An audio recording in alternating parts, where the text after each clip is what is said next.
Hello friends, welcome back to my channel SRK drama explain. Friends, ये video मैं लोगों के एंटरटेनमेंट के लिए बनाती हूँ, so please watch full, share, subscribe and like this video.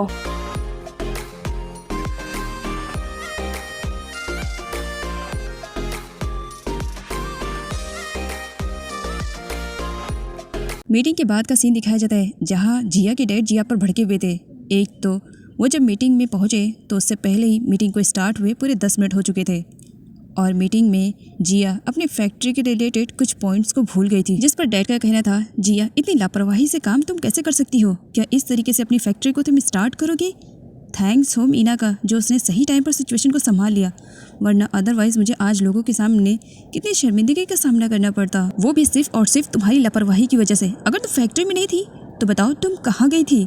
जिस पर जिया अपने डैड को ओम के मैटर के बारे में बता देती है कि वो उसे आइलैंड पर लेकर गई थी पनिशमेंट देने के लिए, जिस पर जिया का डैड का कहना था, क्या वो लड़का इस फैक्ट्री से ज़्यादा इंपॉर्टेंस रखता है? मुझे समझ में नहीं आ रहा है कि जिया मैं तुम्हें कैसे समझाऊं। गुस्से में वो बाहर निकल जाते हैं। जिया अपने डैड को रोकने की कोशिश करती है, लेकिन डैड जिया की एक नहीं सुनते हैं और वहाँ से चले जाते हैं, जिसकी वजह से जिया काफ़ी अपसेट हो जाती है कि वो तो सब कुछ अच्छा करना चाह रही है लेकिन सब कुछ गलत ही हो जा रहा है। इधर ओम को दिखाया जाता है जो पूरे 3 सालों के बाद अपने घर वापस आया था। उस घर में उसकी मॉम से रिलेटेड उसकी बहुत सारी अच्छी मेमोरीज थी, जिन्हें वो अपनी आंखों के सामने देखता है तो बहुत ज़्यादा रोता है। साथ ही मिंग को भी वो बहुत ज़्यादा मिस करता है। अच्छे टाइम स्पेंड किए हुए वही सारे सीन उसकी आंखों के सामने आ रहे थे, जिसे देख करके ओम काफ़ी हर्ट होता है। वो चाह कर भी उस घर से दूर नहीं रह सकता था। उस घर में उसकी बहुत सारी अच्छी मेमोरीज थी। जिया कहीं ना कहीं अपने डैड की वजह से काफ़ी परेशान थी। जी उसे इस तरीके से परेशान होता हुआ नहीं देख सकती थी। इसी वजह से वो जिया से कहती है कि क्या हो गया, अगर पहली मीटिंग तुम्हारी ख़राब हो गई, अच्छे से मेहनत करो और आगे अच्छे से प्रिपरेशन करो, सब कुछ ठीक हो जाएगा। साथ ही यहाँ पर जिया को समझाती है कि उसे ओम से रिवेंज नहीं लेना चाहिए। ओम को जो पनिशमेंट मिलनी थी वो मिल चुकी है। इस पर जिया जी से कहती है, क्या ये सब कुछ तुम्हें उस लड़के ने सिखाया है कहने के लिए मुझसे? इस पर जी कहती है, नहीं नहीं, वो भला मुझे क्यों सिखाएगा, मैंने बस कहीं पर पढ़ा था, तो इसी वजह से एक छोटी बहन होने के नाते तुम्हें सब समझा रही थी। काफ़ी रात हो चुकी थी लेकिन ओम को नींद नहीं आ रही थी। ओम ने डिसाइड कर लिया है कि वो अब अपनी लाइफ में आगे बढ़ेगा, इसी वजह से वो जॉब ढूंढ रहा था। नेक्स्ट मॉर्निंग वो बहुत सारी कंपनियों में जॉब के लिए अपनी एप्लीकेशन देता है, लेकिन हर कोई उसकी एप्लीकेशन को रिजेक्ट कर देता है, जबकि वो बहुत ज़्यादा स्किलफुल था। यहाँ पर दिखाया जाता है एक इंटरव्यू के बीच में वो मीना से मिलने वाला था, जो कि सेम दिखने में मिंग की डुप्लीकेट है। ओम उसे देखता उससे पहले एक एम्प्लॉय आ जाती है, जिसकी वजह से ओम मीना को देख नहीं पाता है और ना ही मीना ओम को देख पाती है। ओम बहुत सारी कंपनियों में इंटरव्यू देता है लेकिन हर कोई उसे रिजेक्ट कर देता है उसके पास्ट को लेकर के कि पास्ट में वो जेल में गया है और उसने एक मर्डर किया है, जिसकी वजह से ओम काफ़ी परेशान हो जाता है। वो एक साइड में बैठा हुआ था, तब उसे जी का ख्याल आता है।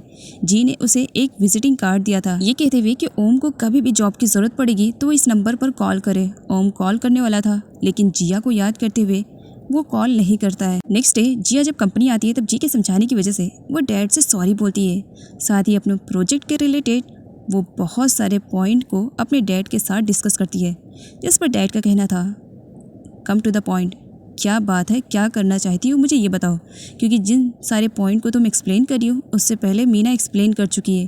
कुछ नया है वो बताओ। अगर तुम्हारे पास कुछ न्यू आइडिया नहीं है देन मेरा टाइम वेस्ट मत करो, मुझे बहुत सारे काम हैं। तभी सेक्रेटरी फ्लावर्स लेकर आती है। डैड ये फ्लावर्स मीना के लिए लेकर आए हुए थे, जिस पर जिया को बुरा लगता है। डैड का कहना था, सिचुएशन को हैंडल मीना ने किया है तो क्या मैं उसे थैंक्स भी नहीं बोल सकता हूँ? मैं उसे थैंक्स पर्सनली बोलने के लिए जाऊँगा। और आगे जिया के डैड को दिखाया जाता है जो मीना के कार का वेट कर रहे थे और आते ही उसे फ्लावर्स देते हैं, जिस पर मीना का कहना था, क्या तुम मुझे इम्प्रेस करने के चक्कर में हो ये फ्लावर्स दे करके?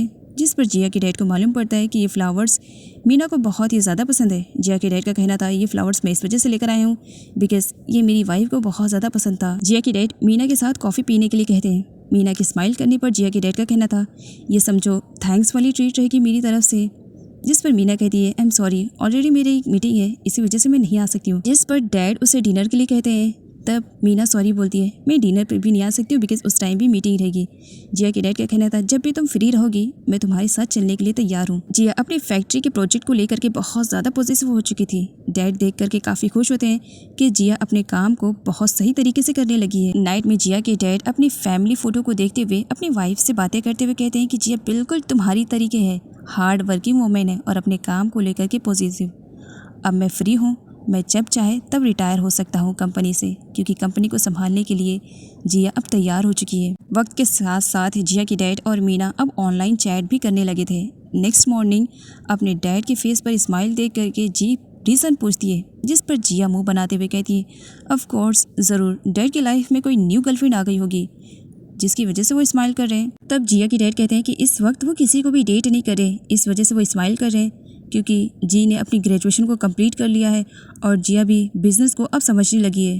तो वो खुश हैं कि उनकी दोनों बेटियां बिज़नेस को हैंडल कर सकेंगी और वो आराम से रिटायर हो सकेंगे, जिस पर जिया को काफ़ी अच्छा लगता है कि डैड उस पर इतना ज़्यादा ट्रस्ट करने लगे हैं। इधर बेचारा ओम पूरी रात जॉब ढूंढने के चक्कर में जगा था। अब मॉर्निंग में बस वो सोया ही था, तभी उसके पास एक कॉल आता है और उसे मालूम पड़ता है कि उसे जॉब के लिए इंटरव्यू के लिए बुलाया जा रहा है। जितनी जल्दी हो सके वो इंटरव्यू के लिए आ जाए, जिससे सुन करके ओम बहुत ही ज़्यादा खुश होता है कि फाइनली चलो एक कंपनी से उसे ऑफर तो आया। मिरर में खुद को देखते हुए वो कहता है कि ये ड्रीम नहीं है, ये रियलिटी है, और फटाफट फ्रेश होता है और कंपनी पहुंचता है। कंपनी पहुंचने के बाद उसे मालूम पड़ता है कि उसे कॉल तो किया गया था इंटरव्यू के लिए, लेकिन बाद में डिसाइड कर लिया गया है कि उसे जॉब नहीं दी जाएगी। इसी वजह से वो लोग उसका इंटरव्यू लेने के लिए भी तैयार नहीं थे, जिसे सुन करके ओम को बुरा लगता है। पास्ट का फ्लैशबैक दिखाया जाता है। ये कंपनी किसी और की नहीं, जिया की थी। जिया को जब अपने एम्प्लॉय के थ्रू मालूम पड़ता है कि उन्होंने ओम को हायर करना चाहे तो इसके लिए वो साफ मना कर देती है कि उसे ऐसे लोग नहीं चाहिए, जबकि उसके असिस्टेंट उसे बताते हैं कि वो बहुत ही ज़्यादा स्किलफुल है, अगर वो उनकी कंपनी में आएगा तो उनकी कंपनी इंक्रीज़ हो सकती है। लेकिन इतना सब कुछ जानने के बाद जिया का कहना था कि वो एक मर्डरर है, वो उसे अपनी कंपनी में जॉब नहीं देगी। ओम जो कि कंपनी से बाहर जा ही रहा होता है, तभी स्टाफ के थ्रू से मालूम पड़ता है कि ये सब कुछ जिया का काम है, क्योंकि ये कंपनी जिया की है, जिसकी वजह से ओम को बहुत ही ज़्यादा बुरा लगता है कि जिया इस तरीके से उससे रिवेंज ले रही है। वो जिया के पास जाता है, काफ़ी गुस्से में था। तुमने ऐसा क्यों किया? तुम आखिर समझ क्या रही हो? मेरे साथ इतनी बुरी तरीके से क्यों खेल रही हो? जिस चीज़ की सज़ा मुझे मिलनी थी वो मिल चुकी है, फिर मेरे लाइफ में इंटरफेयर मत करो। तब जिया कहती है, बैड का रिवेंज अभी भी पूरा नहीं हुआ है। 5 सालों की सज़ा 3 सालों में तुम पूरा करके आए हो और तुमको क्या लगता है इतनी आसानी से मैं तुम्हें छोड़ दूंगी? बिल्कुल भी नहीं, तुम्हें तो मैं जीने भी नहीं दूंगी। और हाँ, मरने का तो सवाल ही नहीं होता है, मरने भी नहीं दूंगी, तड़पा तड़पा कर मारूंगी। और यहाँ पर गार्ड को बुलवा करके वो ओम की अच्छी वाली पिटाई करती है। ओम के फेस से ब्लड निकल रहा था। ओम काफ़ी गुस्से में था और वो जिया से कहता है, देखो मुझे इतना मत उकसाओ कि मैं अगर रिवेंज पे आ जाऊँ तो याद रखना, तुम सोच भी नहीं सकती हो कि मैं तुमसे किस हद तक नफ़रत कर सकता हूँ और किस हद तक मैं तुमसे रिवेंज ले सकता हूँ। जी को ओम के बारे में मालूम पड़ जाता है कि जिया ने उसे कंपनी में बुला करके उसे जॉब भी नहीं दी और उसकी काफ़ी इंसल्ट भी की और पिटाई भी की।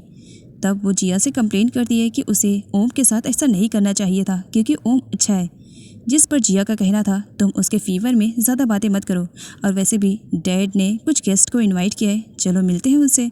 और दोनों रेडी शेडी हो जाते हैं। जब वो जाते हैं तो डाइनिंग टेबल पर फ्लावर्स को देख करके काफ़ी खुश होते हैं, जो कि उनकी मॉम के फेवरेट थे। तब वहाँ पर गन आ जाता है जो कि गेस्ट को लेने के लिए गया था। गेस्ट को देख करके जिया का मुंह बन जाता है, क्योंकि वो गेस्ट कोई और नहीं मीना थी। मीना को उसके डैड स्पेशल गेस्ट कह रहे थे, इसकी वजह से जिया को बुरा लगता है। जिया डर रही थी कि एक बार फिर से कहीं उसके डैड के लाइफ में ये मीना ना आ जाए। अगर एक बार मीना आई तो वो उसे दोबारा अपनी डैड की लाइफ से नहीं निकलवा पाएगी, जबकि टिया को उसने अपने डैड की लाइफ से निकलवा ही दिया था। अब उसके डैड सिर्फ और जिया और जी की केयरिंग कर रहे थे। थर्ड पर्सन को वो उन दोनों के मैटर में इंटरफेयर नहीं करवाना चाह रही थी।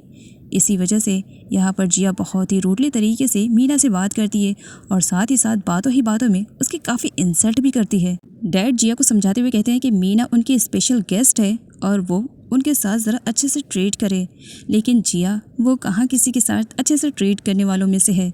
जब बात उसके डैड की रहे तो यहाँ पर वो तो अपनी डैड की भी नहीं सुनती है और मीना की काफ़ी इंसल्ट करती है। साथ ही ये भी कि उसे भूख नहीं लगी, वो वहाँ से जाएगी। मीना उसे रोकती है, तुम्हारा ये एटीट्यूड मुझे बहुत ज़्यादा पसंद आया, अपने डैड को लेकर के बहुत ज़्यादा पॉजिटिव हो, रहना भी चाहिए, हर बेटी को रहना चाहिए।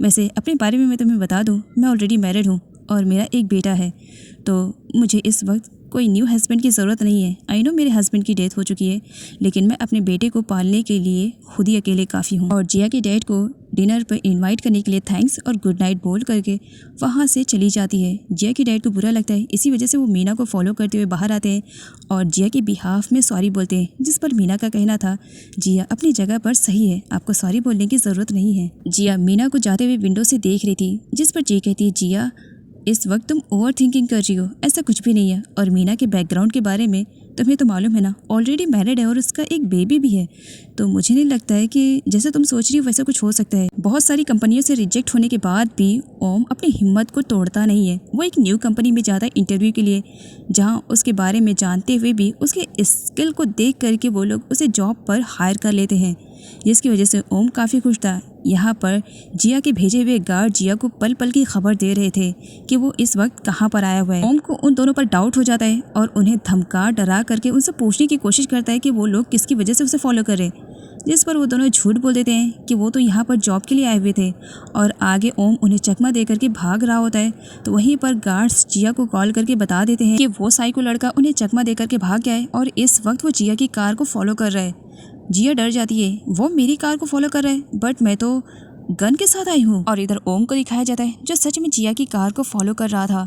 जिया काफ़ी परेशान हो जाती है क्योंकि पास्ट में जिया अपनी कार से जाने वाली थी, लेकिन जी को कुछ इंपॉर्टेंट मीटिंग के लिए जाना था, इसी वजह से वो जिया की कार लेती है। जिया का कॉल रिसीव करने पर जी घबराई हुई थी और जिया से कहती है कि कुछ लोग उसे फॉलो कर रहे हैं।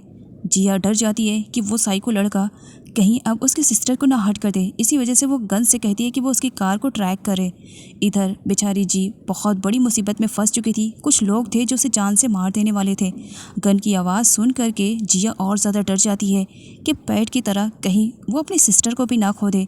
वो गन से कार की स्पीड को तेज़ करने के लिए कहती है। इधर ये दोनों गार्ड जिया को पल पल की खबर दे रहे थे और बताते हैं कि उसकी सिस्टर उस साइको लड़के के साथ है, जिसकी वजह से जिया और डर जाती है कि वो कहीं उसकी सिस्टर को किडनैप करके कहीं लेकर तो नहीं जा रहा है।